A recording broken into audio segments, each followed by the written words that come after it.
Hello, ladies and gentlemen, and welcome back to another edition of On the Mic with Mike. I'm your host, Mike Larkin, and joining me tonight is Sessions wrestler, and an amazing one at that, Miss Nova Nocturnal. Nova, it's a pleasure and privilege. How are you? Doing good here in Philly, just working, going through sessions and other life entertainment and fun. Nice. Well, first and foremost, I love it. I know you love what you do, and we got a lot of stuff to talk about here in tonight's forum. You're doing your thing as far as Sessions wrestling goes. You're doing your thing on the dominatrix front, really providing a lot of variety for the people in your clientele. So let's start it off hot. Start from the beginning here. Getting into the Sessions wrestling game showcases that sex appeal, showcases that athleticism, that art form, that craft that is Sessions wrestling. How did that industry really kind of gravitate towards you, and how'd you gravitate toward it? It's a funny story, actually. I started with the old school Craigslist ads when I first found out about BDSM. I was very young. I would say I was like around 20. I found, and so at the time I was doing mixed martial arts. I have about 4 years of Krav Maga experience. There's other martial arts in there. We'll get to that, I'm sure, in a little bit. But at the time, I was doing about like 4 years of Krav Maga, already had some karate in my background, already had some boxing. And so, I was looking for work that wasn't really just your regular retail kind of just boring 9 to 5 almost. That's what retail felt like. I was working at GNC. I was already an athlete. I wanted to pursue UFC and Bellator, but I kind of was taking my time with it. I was still young and still a good student trying to learn the martial arts. But at the time, I was also looking for work because, it's not cheap to pay for school. So I found an ad, and it's always fun to tell this story. Honestly, it was like, kick me in the balls for $100 an hour. And at the time, I was like, with Krav Maga, we tend to go for the groin hits and the gouging. It's not usually in MMA. So I responded to the ad and I did a session. I did meet with a person in public. We rented a room, Pandora's Box in New York City. It's where I'm from originally. And that's when I realized, I'm like, yep, it's confirmed. I'm a little bit of a sadist. I enjoy that. So I eventually found out about dungeons in New York City. I got trained out of like Donatella, and there was some Pandora's Box and everything like that. But I got my basic dominatrix training there. I was already doing MMA. I was already doing some wrestling too. It was a Krav Maga gym that wanted to build an MMA camp. They wanted to go full blown like professional MMA and become something different in New York. And at the time, it was, I was young. It was great. It was fun. But I also pursued a lot of different interesting things, I would say. So I always had more of an interest in, I think, towards wrestling and jujitsu as opposed to just general self-defense. I can respect the hell out of that. And I mean, you talk about Krav Maga, like Sessions wrestler in her own right and LFC star. Yeah. Jolene the Valkyrie Hex is big into the Krav Maga. She's another one that does that. I mean, I've seen that. It's amazing art form. But how like you talk about like Craigslist, boom, here's some money. Let me kick in the ding ding, if you will, kick in the sack. Yeah. Like that leads to so many different things and so many different avenues. Like it could be the most littlest intricacy or littlest nuance. And I'm going to say right now, as a fellow New Yorker, I grew up in Long Island, have some people. Oh, did you? Yes. Oh, wow. Yeah. Nice. Brooklyn Yeah. for Nice. me. Yeah. Right. Yeah. My Like grandmother. in the 90s. Yeah. Right. No, I get it. And I mean, my grandmother's from Sheepshead Bay, Brooklyn, New York. So I get it. Like New York Yeah. in the 90s. Sheepshead Bay, you said? Yeah. I'm Sheepshead right Bay. by Bay. Yeah, I was around Bay Ridge, so we're not far apart. Beautiful. Okay. Yeah, original Brooklyn, Italian, Puerto Rican mix. Yeah, big Love it. mix. Love it. Okay. Yeah, Yeah. that's the thing too. Like you're aware of your surroundings, the climate of the day, New York City, what have you. It's tough. And I mean, Mhm. there's a safety risk that goes into it with the clientele, with your sessions. It's like, okay, we're meeting Yeah. up in this room, boom, boom, boom. But I think what's great about it too, as well, not just the safety that goes into it, whether it be just where we're meeting, here's what we're going to do in the session, boom. What's very unique about it, and this is what I always love talking with the session talent about, such as yourself, like the Yeah. clientele and how we are as human beings. There's that so much uniqueness of what we like, preferences, what have you. Isn't it great to really explore one's mind and really open up and express that creativity within the clientele? You know what? I think that's honestly one of the highlights of what I do is being able to not only meet new people, but also to explore the mind. At one point, I was a pre-med student. I was interested in criminal psychology. I know it doesn't go with, the whole dominatrix stuff, but I did have my Harley Quinn interest at one point. I'm a little bit of a comic geek with that. But it definitely is something that taught me a lot. And I would say that I've had a lot of experiences in Brooklyn and in New as a New Yorker in general, you see a lot, especially subways every day.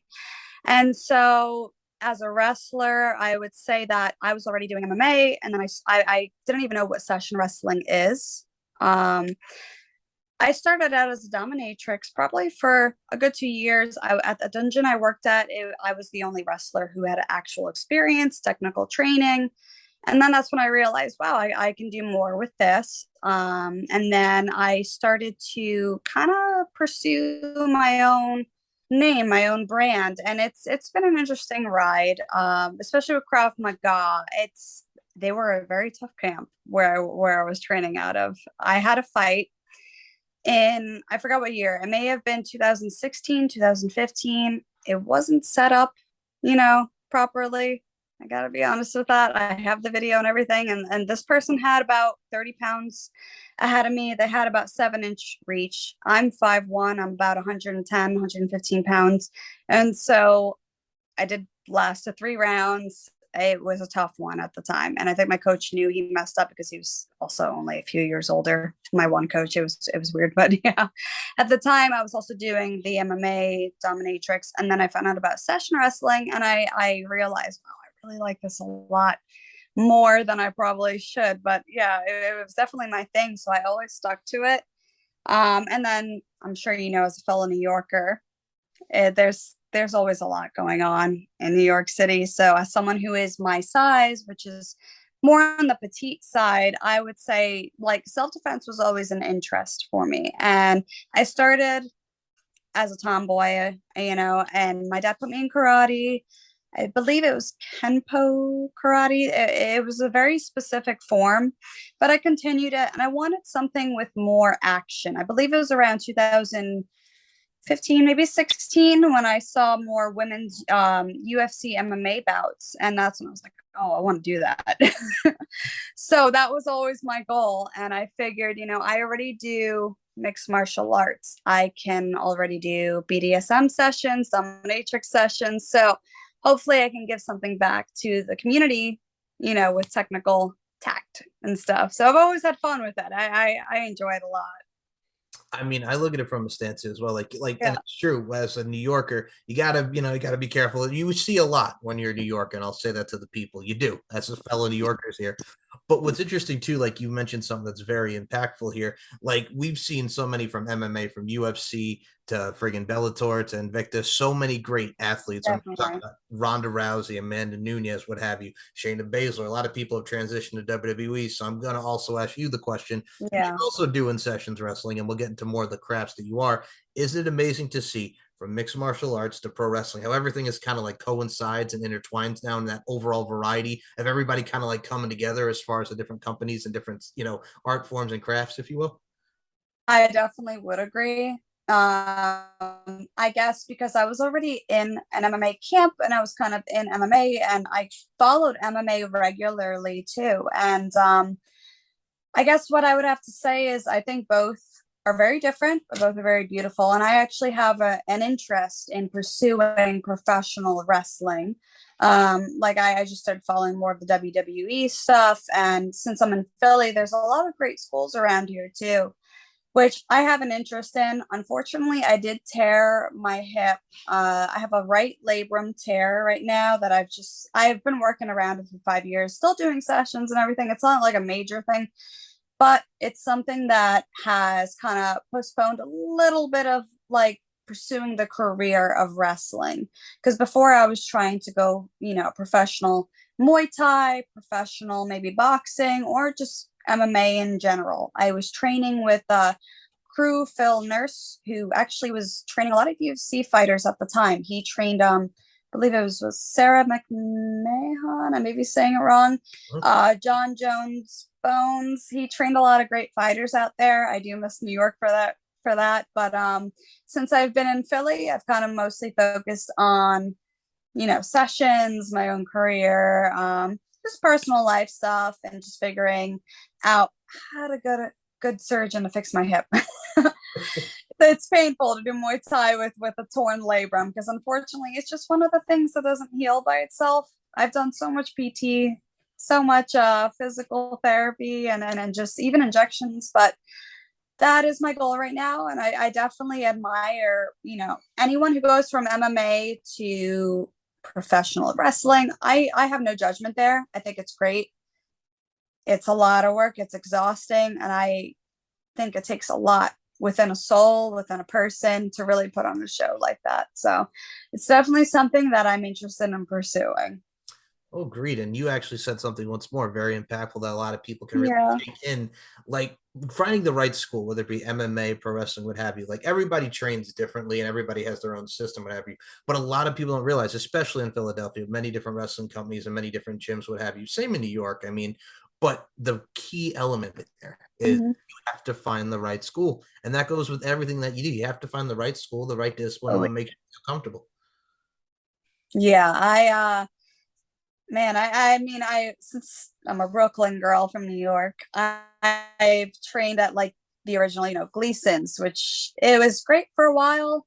I felt like I needed kind of more one-on-one training just to pursue a career because it's really popular, but it's a great gym.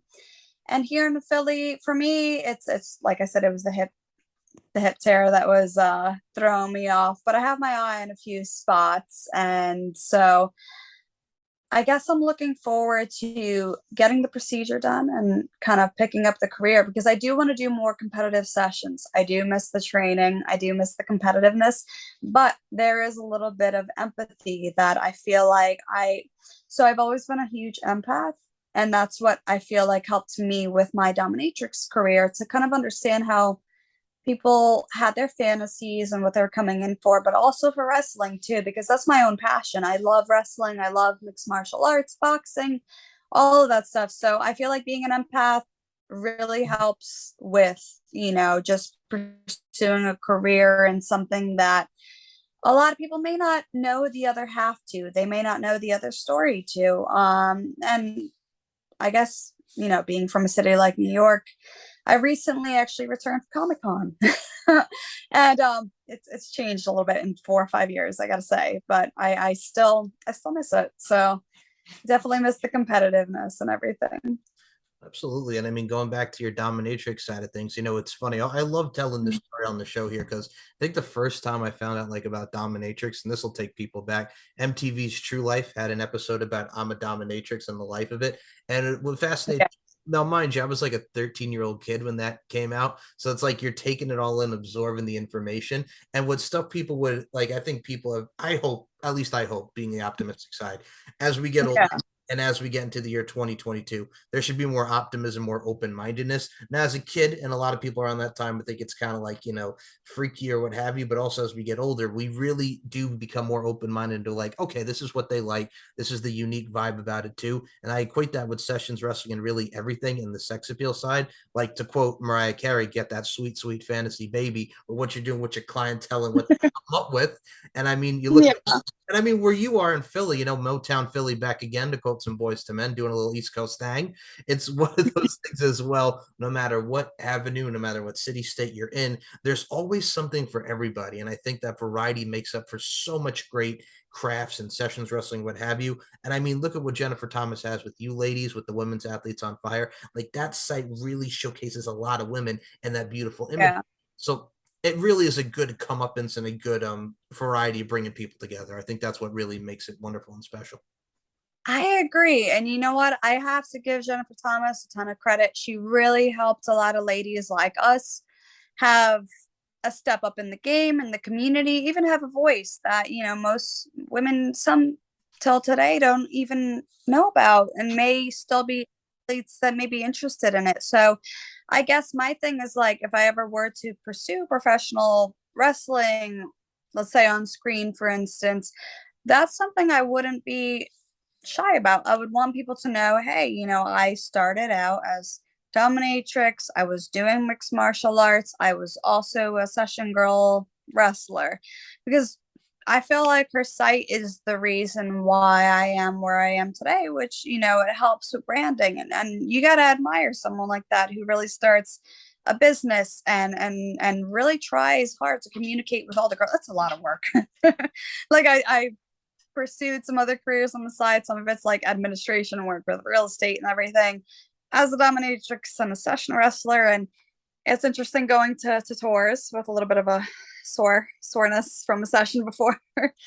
But it's, yeah, no, I definitely admire Jennifer Thomas a lot. And I'm very, very grateful for everything she does for all us girls that are session girls trying to, just get by, or whether it's even pursue more and more and more and kind of get more top tier and just brand out. It's really not easy to do. So, but I appreciate everything she's done. I appreciate even you taking the time to, set up an interview like this. So yeah.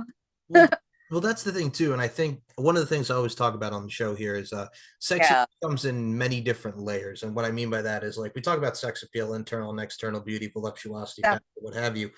The many things of confidence, swag, little empowerment. I think that's also added with Session Girls, the industry, and Session Girls, the website with the beautiful imagery. Like there's so many different layers and variety of sexiness that really encompasses it. It kind of reminds me of, and I'll take people back here. It's like the original Glow, Gorgeous Ladies of Wrestling, move it to the Netflix side of thing. It has that glow feel to it, Got that go getter kind of feel. Yeah, right? yeah. Love their outfits. I also saw that. I'm not gonna lie, I'm a nerd of the remake of the Netflix, but I also saw the documentary.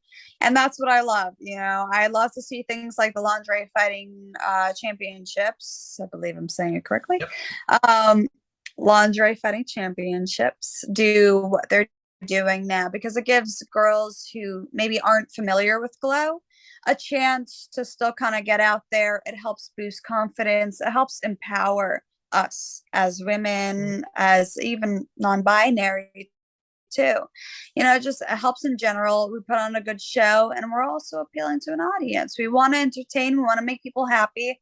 And that's one of the things that I like about wrestling, I would say, or even just MMA in general. One of the main things I always enjoyed was the sportsmanship of entertaining an audience because at the end of the day, you still want to stay humble in it. Even if I always saw like in a fight, if it was a loss, it was still a win because you kind of gain back a certain kind of knowledge that you just don't always get in daily life from just doing like a 9 to 5. So that's one of the things that's always appealed with, I think, mixed martial arts and just wrestling competitively in general is the fact that it keeps you humble, and it's one of the things that's rare sometimes to get a daily reminder that every time you step into a gym, every time you step into the mats, you're learning not only just more about your own physical body, but you're in tune with your mind every time you train. And so it kind of reminds me of, so I took a trip to Thailand, I believe in 2017 or 18, with two teammates, and that definitely kept me humble. They were very competitive and they knew what they were doing, and it was tiring, especially with I had a torn hip at the time, unfortunately, but I still got to train. And so that's something to be admired. It's rather than just like entertainment, sportsmanship, it's also like the discipline and how committed you are to everything. So I think that's what really draws me in as well, as a person who likes to constantly learn. I see myself more as like a student who is always learning in life and basically just in the gym with my body, with my mind, always disciplined. So something I always try to keep with me to stay humble too. Oh, no, agreed. I think no matter where you are, no matter the trips that you take in life and what you do, Yeah, like the bodybuilding side of things, and what I always like to talk about the fitness side of things is like you mentioned, lingerie fighting championship. I love it. I love what I do there, definitely. and it equates to sessions wrestling. But what I enjoy too is a lot of people don't realize, like Yeah, you look at the term lingerie, and I always equate it to like the lingerie football league. Like it's badass women doing football in the football league, but also the fighting championship. It's looking good, but also Yeah, kicking ass at the same time. So I always love to talk about like the fitness and the overall core that goes into it, the discipline. A lot of us need that discipline. It's so important to anything that you do. definitely. It is. It helps with the mental focus. It helps with a lot of future goals in general and just daily goals, honestly. It helps you stay on track with a certain mindset. So that's what I really like. And sometimes, when you're booked back to back with sessions or filming, it can take you away from your personal fitness and your personal, I guess, career if you're an athlete or if you're a professional wrestler, professional fighter. And so that's what I like about, what it is that I do, because it still kind of reminds me where my body is at if I'm doing competitive sessions or just, as you said, of the ladies of LFC Yep. are performing. You have to be in you got to perform, you got to be in shape, but it's also showcasing your athleticism, which I think is really beautiful and empowering for anyone to really do. So I guess my question for you Yep. would be, you like it, what's your experience as someone on the other side who isn't in the lingerie? So, all right, you're gonna flip the script on me. I like it. I like your style. Okay. So, with my dealings, with what I see, Keep it interesting. no, you're cool. No, you're cool. I love this. It's a healthy conversation. It's a healthy balance. I always enjoy this. So, what I love about on the outside looking, Yeah. like I've done ring announcing for LFC. I get to interview a lot of you amazing ladies. From the outside looking in, I always appreciate, and what I'm big into is the representation of your presentation, like really showcasing from the moment you walk out the curtain to boom, you're in the ring. You're telling a story with your body, and every little moment you make it count. So whether it be with sessions, like whether you're doing a head scissors, I mean, you got that jujitsu, Muay Thai, everything about you with your craft, whether it be head scissor, whether it be the fun, whether it be body scissors, what have you, with each and every session, you're making it last a moment, and you're also trying to satisfy an audience and also get with the audience. So looking at from the outside looking in, it's all about the representation of your presentation. It's all about applying the craft. And I see everything from behind the scenes intricacies, from the lights and everything. You want everything to be superb and present yourself in the correct way. Definitely, I like that response. Yeah, it's great. You get to see a whole different lens, which I'm sure is a beautiful lens too. Right. Well, no, I mean, when I'm But But no, that's the thing too, and I don't mean to cut you off, but it's like, god dang, man, when you have a woman like yourself, you have, well, no, it's the gravitational pull, and I'll add more to this because I'm glad you brought that up. yeah, It's the well, gravitate. You're welcome. It's the gravitational pull of boom. You're invested in one's character, invested in one's light. Like I could see for yourself, you're very vibrant, you're yeah, very beautiful. It showcases within your sessions, so it's like you have that gravitational pull and really have one's eye with imagery and your overall presentation, like we mentioned, but your overall core and being. So that really goes hand in hand with it. thank you. That means a lot. Oh, you're very welcome. Yeah, I have to. Yeah, I was watching some LFC for a good like year and a half, maybe. I never really participated, but I've always had an interest in it. And I've always admired anyone who really got to the point where they can perform for a live audience, especially on camera. It just seems really great. And it also just it seems so exciting. It's very different from like the one-on-one sessions, because I've done some work at like strip clubs. It was not for me. I like one-on-one connection more. That's one of the things that I really admire, but I also like putting on a show. I mean, I've done mixed martial arts probably since I was under 10 years old. So I've always had a natural love for it. And I honestly don't think that competitiveness, that little bite of sadism competitiveness will ever go away, because I just love it so much. I love it too much. Hey, So I've seen your clips of you putting on a mean head scissors, my friend. My goodness gracious. But well, no, I mean sometimes you just got to squeeze the life out of us. And I'll say this, you know what? As a man, putting the male point of view here, sometimes us men need a little bit of an ass kicking. I mean, you ladies are taking over the game, so you're showing your strengths, letting it out. Huh? I would say taking over the world would be better than All right, just okay, all right. you're Touche, a lot of like you want to take over the world. touche, touche.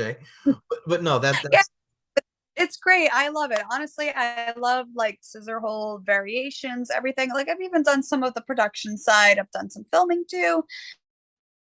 Whether it's for other companies, whether it's for myself, and I still have a blast with it. And not many people could say that. It takes a lot.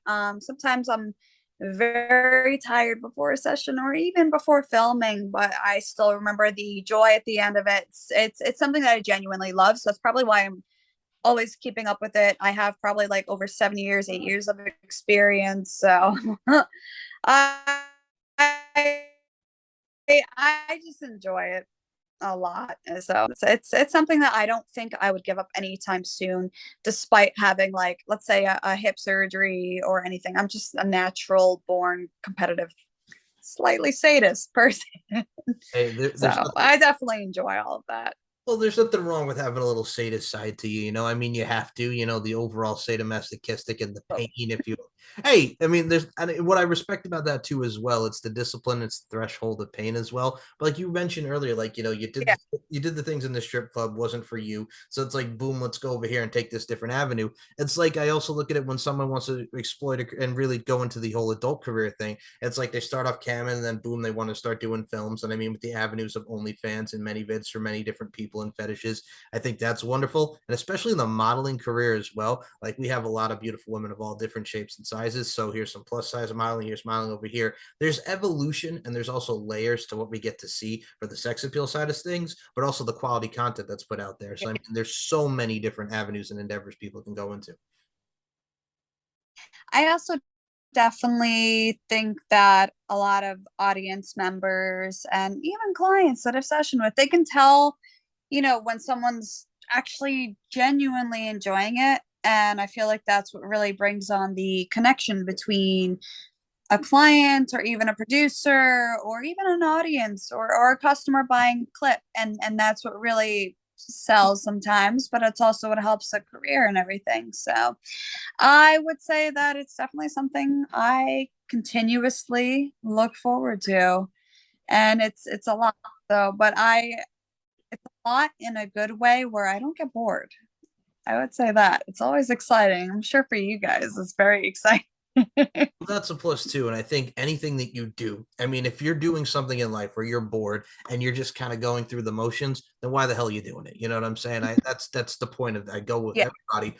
But that's the thing too. And people love the normal 9 to 5. And I think that's wonderful. For some people, it's like, I can't be in a cubicle. I can't be in an office. So let me be free. Let me be wild and free. I can't be tamed. Boom, put myself right into the world. And here we are. So I think whatever avenue you take, I think you're just applying the best to your abilities. And a quote that I always take in and what I love is life is an art form and we're all applying our crafts. So look at life as you're just applying your craft. And that's what we're doing every day. We wake up.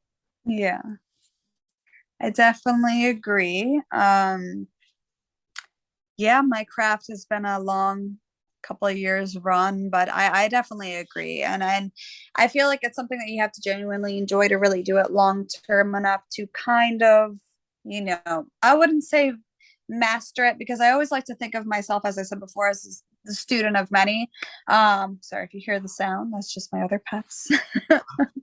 But yeah, I like to think of myself as a daily student because I feel like it keeps me humble, and I like to stay humble, especially if I'm ever working with anyone else, filming wise, competitively, or even putting on a show. And I think that's something that gets lost with, here's what I'll bring up, some of the money aspect of session wrestling. And I feel like, it can be very appealing for a lot of people, but to keep it long term and professional, especially as like a daily thing, for me, it's a daily thing. It's 24/7. It may even be like just lifestyle for me because I just enjoy it so much. But there's like the light and the dark to it, some people would call it. I just say, it's both work and a lifestyle. It's just like athleticism. When I was pursuing MMA full time before the hip tear that I had, unfortunately, I was always training, and then sometimes it would get very expensive. I would call it my darker side, to treat a lot of injuries I've had, or just to be exhausted. The ability to go and travel about 30-40 minutes to a gym and train through soreness, through pain, can sometimes be the same mentally as an athlete, and sometimes it can be that way, with sessions. But if you know that you love it, you know what you're doing, it becomes less of a burden or even a tackle. Like, you don't even think about it sometimes you're just like, yeah, I'll do it. I like it. This is fun. This is my life. Well, it's so funny because like whenever you So I definitely, yeah, this is yeah, and it's so funny because I think when it comes to sessions or any combative natures in sports, and people will say you have to have a little bit of a screw loose, which I mean, yeah, and I mean that in the most like respectful way because I mean it's not yeah. cheap, it's tolling. The travel's amazing, but also it could get a grind and really take a toll on you. But Mhm. you're constantly going. You're like the Energizer Bunny, man. You just keep going, Yeah. going and going. So yeah. I agree. It takes a lot. I remember having to do a lot of BCAAs and protein, and there's a lot that goes into it. And honestly, if you're sessioning every day, there's a lot that goes into that too. You got to take care of your body, your soul, especially your soul. You're just healing mentally from it too. I've had sessions where, I've had clients even have their own moments where they're kind of like really approaching something that's deep within them as a childhood trauma sometimes. So it's always interesting. You never know what to expect in a session. And I think that's what makes it very fun. And someone like me who's a writer, I've loved creative writing since I was probably under 10. It's got to be a long time. But that's it's one of the things that I just really love. I love to hear the story of people. I love to learn and meet new people and find out what their interest is and their story is and how they really got into it. Because I feel like as a person, that's one of the things that I'm not shy about. Like how I got into my lifestyle and my career doing this. So you have to have some knack that's like not forced. You got to naturally, I feel like, get that pull that drives you to really feeling that connection with people too. So Right. I just love it. And film a relatively newer part for me, but I still it's a lot of fun for me. I gotta admit that I get really sadistic sometimes when I'm filming, but I love working with other people too. So All right. And I mean, you mentioned the creative writing thing. I mean, when I was in yeah. high school, my senior year, I had a creative writing teacher, Miss Walsh. I mean, I love that class because it was simple just because creative writing, we wrote how we felt and we did a lot of journal stuff, which was very cool. And a lot of people got to open up and express their creativity. And I think I remember it's funny, like the one thing that really stuck out for me my senior year having creative writing, for those that remember the movie Freedom Writers with Hilary Swank, when she was like the teacher, it was almost like Dangerous Minds, where Michelle Pfeiffer was in the hood teaching. It was kind of similar with Hilary Swank. So it showcased that of the youth in a troubled area in a troubled neighborhood, and boom, they get to showcase their story. So that's like one of the things that I mentioned, but we also get to see that encompass in popular culture, a little creative writing. Yeah, it's definitely one of the movies that I've seen it probably more than many people. Yeah, okay, I can respect that, but no, you Yeah. I love it. It's great. And so it's definitely something that I admired when I was younger, especially as a writer who was also so at the time that I was in college, I was also doing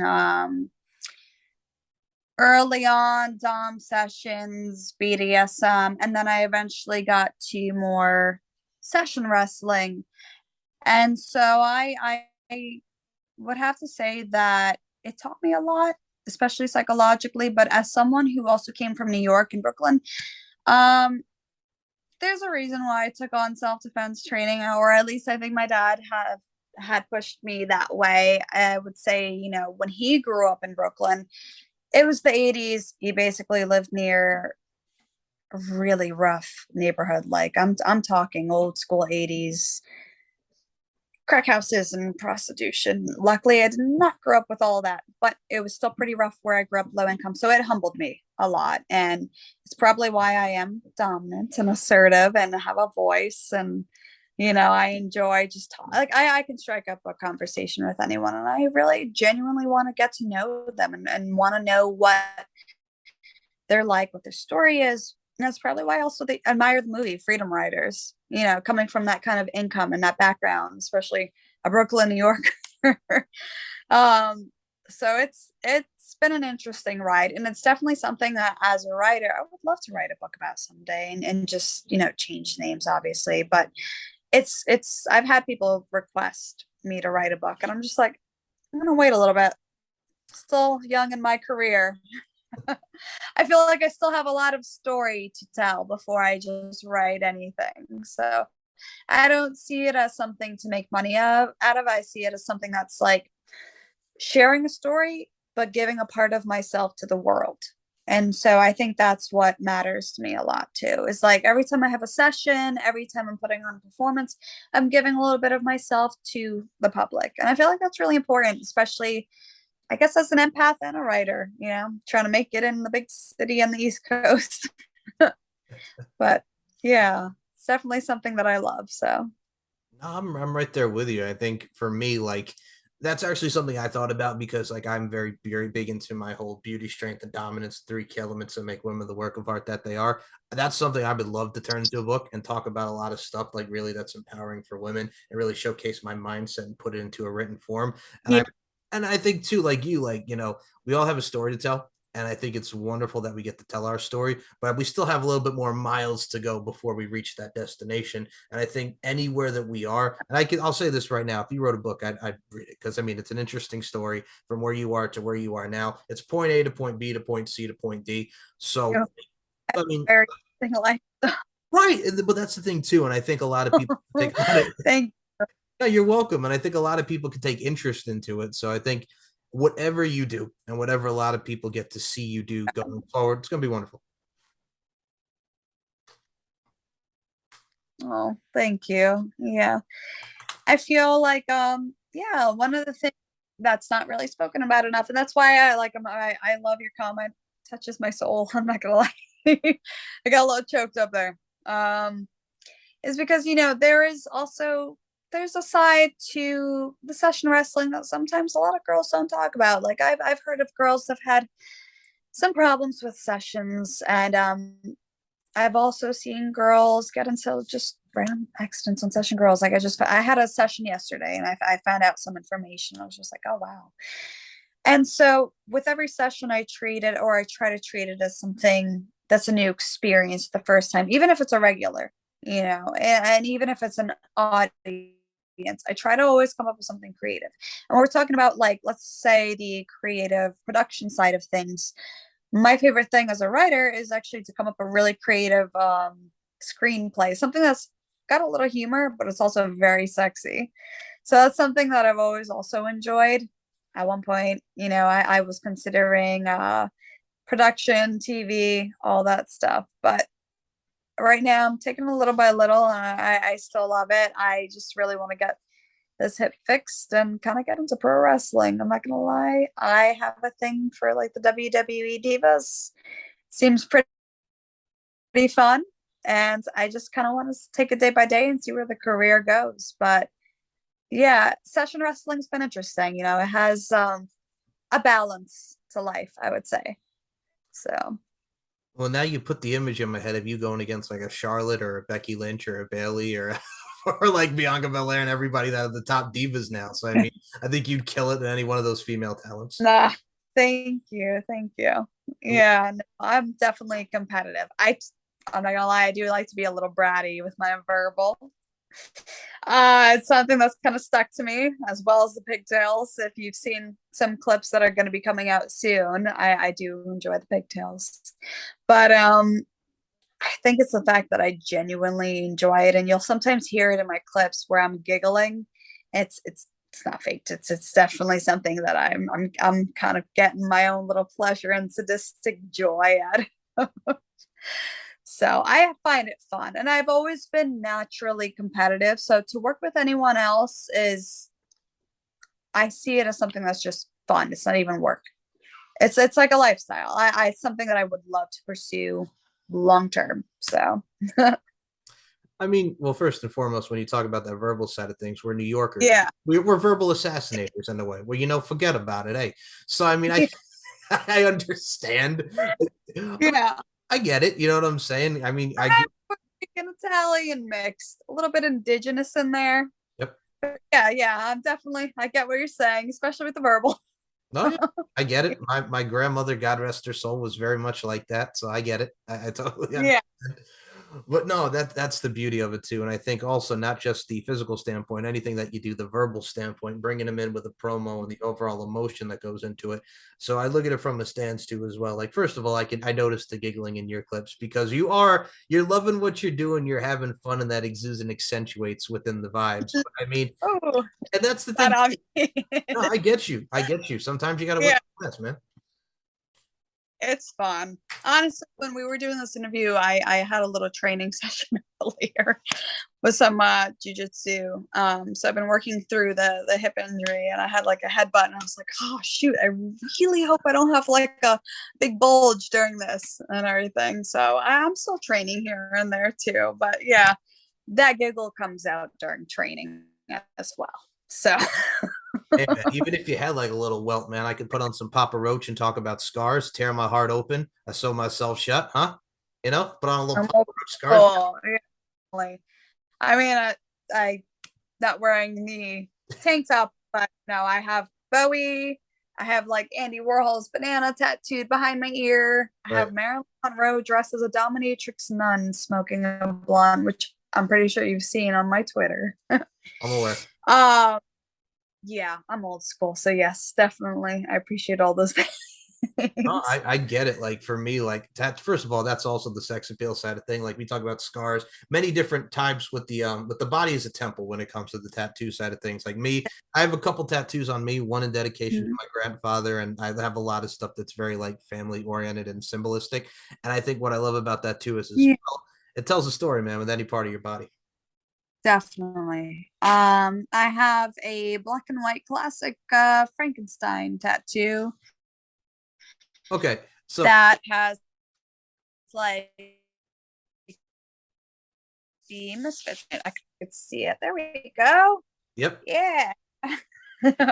That's one of the many, but I lost count of my tattoos. I'm not gonna lie. All right.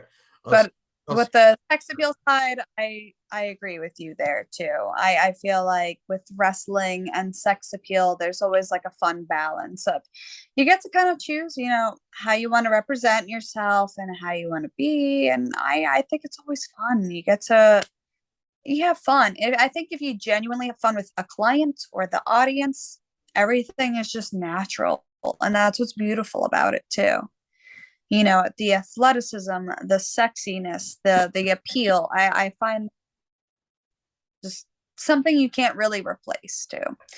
Especially, you know, if someone is already like trained or doing some type of form of martial arts and they're starting kind of from like an unknown name or the underdog. I was the underdog. I was always tiny. So I used to go by Tiny Fighting Unicorn. I'm not gonna lie, that was a name I had at the gym. So but I definitely agree with you there with the sex appeal and the wrestling thing. Like, and I would like to add that it has a balance, but it's always fun because it's empowering, I think, for performers to really choose how they want to be presented, you know, to the audience or to their clients if it's one on one. And there's something sexy, I think, about that within itself too. So yeah. and I mean too, I mean, I look at yourself and like we're talking about you as the being in your overall craft. Like, I mean, I'm gonna say this right now. Nova Nocturnal is a badass name. Just putting it out there. Like when you talk to someone, what's your name? Nova Nocturnal. That's a badass name right there. That adds to the Yeah. Oh, thank you.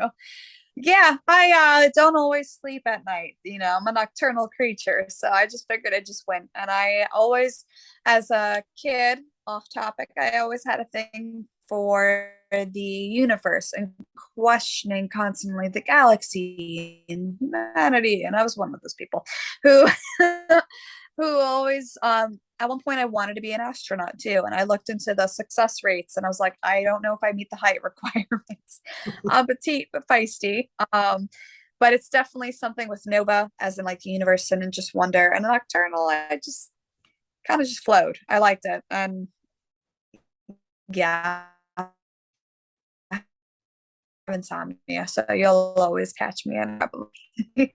No, you're fine. And I mean, first and foremost, I'm a fellow nocturnal myself, so I get it. I get it. You know what I'm saying? I'm a more night owl myself. Yeah. But the Nova thing's cool. Like you were talking about the Comic Cons and the comics, that adds that nerdy little side to it. And I was a '90s kid, so I remember like the Disney movies, like the Xenon, the sequels. But a little Galaxy is ours, my girl, little protozoa for those that know the Disney from back in the day. So I mean, there's a lot of nerdiness and pop culture that goes into it. And who doesn't look looking at the stars and the galaxies? I can respect that.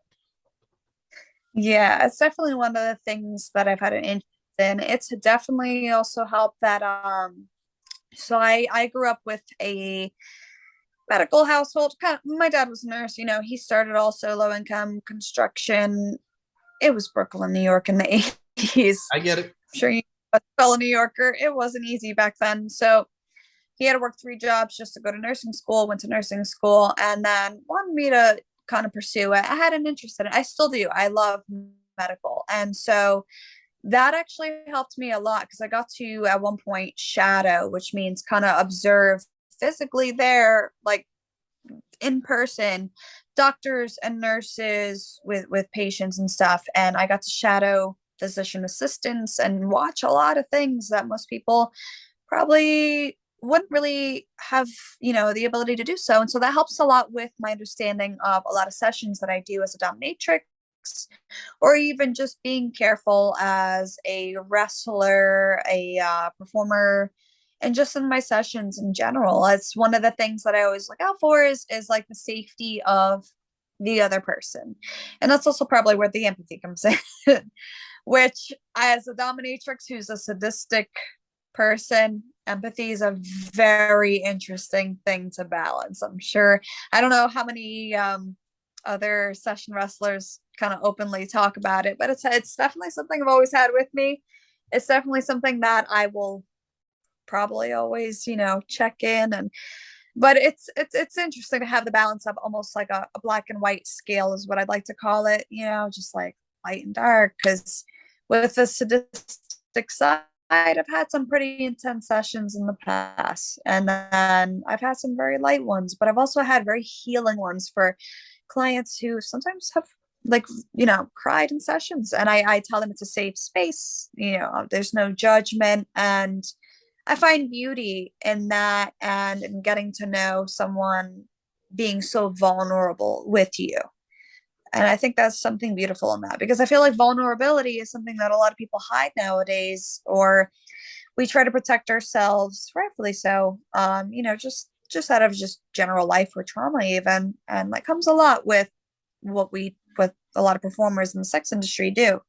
So I've always tried to keep that in mind as well. In the days of mental health and what we're dealing with now, I think it's very important for a lot of people to open up, because a lot of people go through said issues, whether it be substance abuse, what have you. There's a lot of stuff that really brings down a lot of layers, and it really showcases what we're really about as human beings. And I urge anyone who anybody's going through it to open up, or even just really talk just in general, because we all can relate to one another.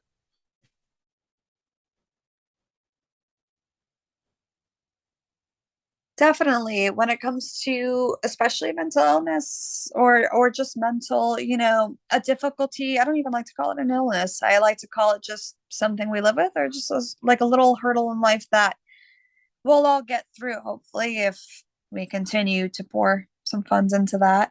I think that mental health really, really plays a huge portion into sessions, into BDSM, into how different it is and therapeutic it is to be very vulnerable with someone, especially if you're booking a session with a stranger, how much courage that takes for anyone, really, whether it's even just, wrestling or something that's more like sissification or corporal punishment. It takes a lot.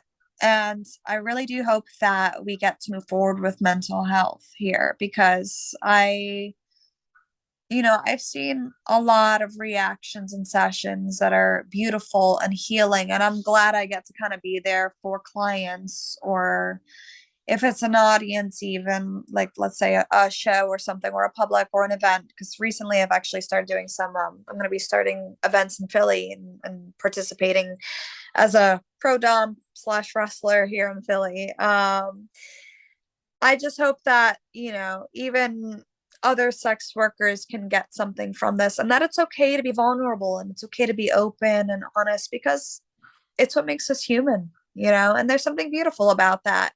And I think there's something beautiful about vulnerability and opening up because we can really be comfortable in our own skin and be our true selves. So, Agreed. And I think what I love about that too as well, first and foremost on the medical side of things and the healing side of things, you could be my nurse yeah. healer any day, my friend. I will say that. But also I the but also the other side of things, I think it does wonders for a lot of many people that really get to work with the lovely Miss yeah. Nova Nocturnal over here. And I'm gonna say this because you're welcome. I do have a couple final things I do have to add before we do close this out, and I'm gonna put the overture Yeah. here. I'm gonna put the overture here, Nova Nocturnal. Anytime you want to come Yeah. back on the show, you're more than welcome to. Thank you. Thank you. And you were definitely, you got to let me know if you're ever in Philly too. Oh, I will. I absolutely will. And before we do close it out, what I love doing is right. And what I love doing each and every time with this show is we have a lot of Yeah. great people, different all facets of life and the experience side of things. So for you to really, really get into it, I mean, we dove into a lot of great topics here involved with sessions wrestling. But for you, what is the one ultimate advice that you would give to any gal that wants to get into the sessions wrestling world, do a little MMA style? What is your advice for everybody here, Miss Nova Nocturnal? I would say be your true, authentic self, but also know that there's no pressure. Um, and have fun with it. Don't feel the need to always fulfill someone's expectations because if you enjoy it at the end of the day, your clients and your audience will also know you enjoy it. So it's definitely fun. I recommend it for everyone to take a, toe in the water kind of dip into the wrestling world. And I guess, if anyone ever wants to be trained or has any questions, I would also be more than happy to answer anything too. But I would definitely say don't go at it full force. Go at it with like an open mind and see where that journey takes you, as well as, how your audience follows you in that journey. And there's something beautiful about that because there's also growth within yourself, within your confidence, and within beauty in general. It's a healing, sometimes just growing process. So just be authentic, I think is what I would say. And, don't be afraid to try something a little different and open-minded. You never know what you'll actually gain from it. And that's the life lesson I would say too. So you'll gain a lot. Beautifully and amazingly said. And I'll make another pop culture reference here to quote In Vogue, free your mind, people, free your mind. So with that being Yeah. with that being said, man, you're doing your thing on all the forms of social media, Twitter, Instagram, and Session Girls. Let Yeah. everybody you are, and let me know where everybody can follow you on all forms of social media. The floor is yours, ma'am. Sure. So Twitter is twitter.com/your cardinal sin. Cardinal as in CARDINALSIN. Cardinal sin. Nova Nocturnal is a new Instagram, so I'm still getting to that one, but I'll definitely post it on my Twitter. I am on Session Girls as Nova Nocturnal, which is just sessiongirls.com/Nova/Nocturnal. And well, that's where we met. So I'm glad we got to speak. And thank you again for the platform. And I definitely do hope we talk some more. You're so welcome, and we would definitely do a round two of this. And I will say this, folks: Nova Nocturnal, Yeah. very multifaceted, very variety, a Jill of all trades, if you will, with many of her crafts. So go give her a follow on the Twitter, go give her a follow on the IG, and really go and check out Nova Nocturnal and all the girls on sessiongirls.com. And as I always say before I close each and every one of these on the Mike with Mike series out, beauty, strength, and dominance, the three key elements that make women the work of art that they are. And Nova Nocturnal and squared in the building. I include you in those sentiments. Thank you. Thank you so much for your time, Nova.